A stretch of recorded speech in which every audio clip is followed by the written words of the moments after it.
Exercise. Probably the topic that you've been waiting for the most, and rightfully so. There's a lot of ground to cover here, but I'm going to give you everything you need to create your own workout plans. I'm going to give you sample workout plans based on your goals and how many days you can work out.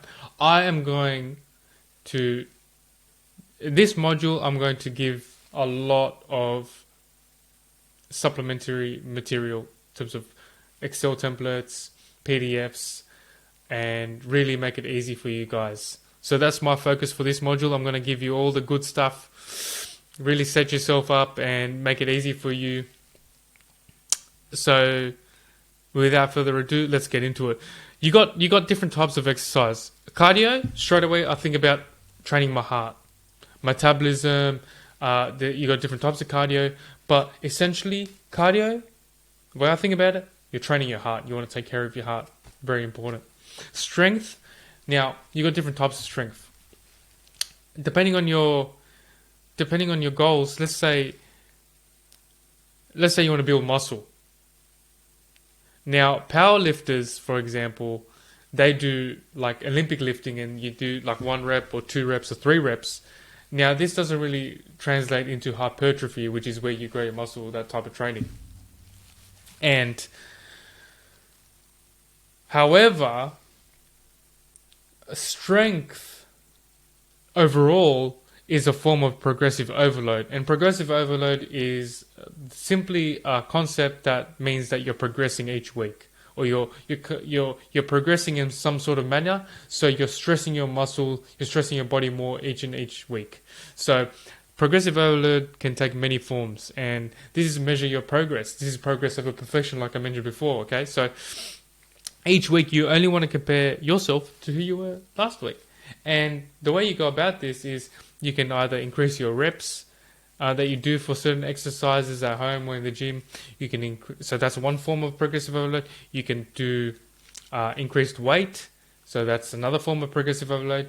You can do decreased rest times, and that's a form of progressive overloads, because the less rest time that you're giving, your body is under more intensity, more pressure. So it's training yourself in a certain way, which stresses your muscles in a certain way and it adapts in a certain way.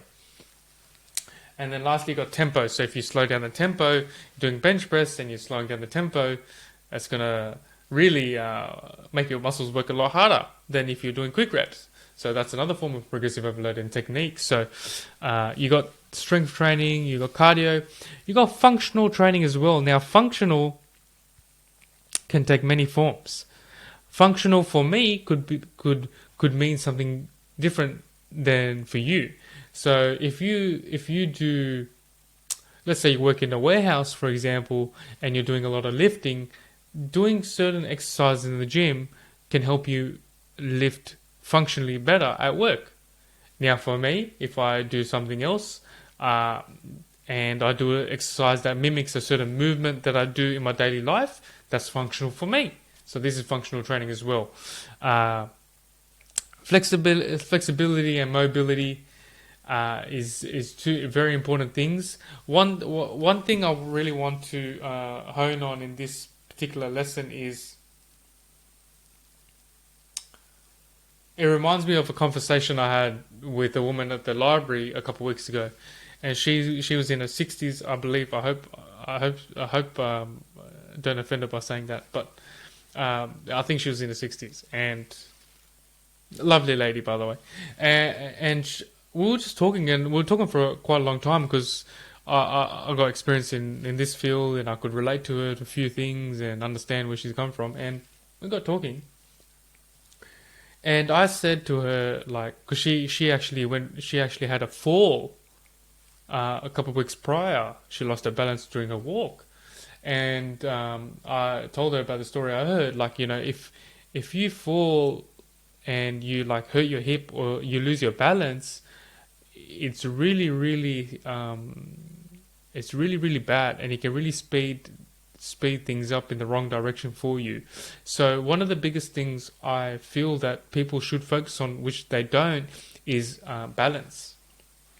You work on your balance, Your feet are your foundation of your body. They touch the earth. So you really want to keep your balance up, because balance is like it's taken for granted until you lose your balance. And if you maintain your balance and you do some Bosu ball training, stuff like that, some functional training, and just really get your hand-eye coordination tip-top shape at all times, this is going to give you the best chance possible to save yourself in case something was to happen, or something odd or something surprising happened, and your survival mode kicks in. So that I'll keep it at that. But remember, balance is key.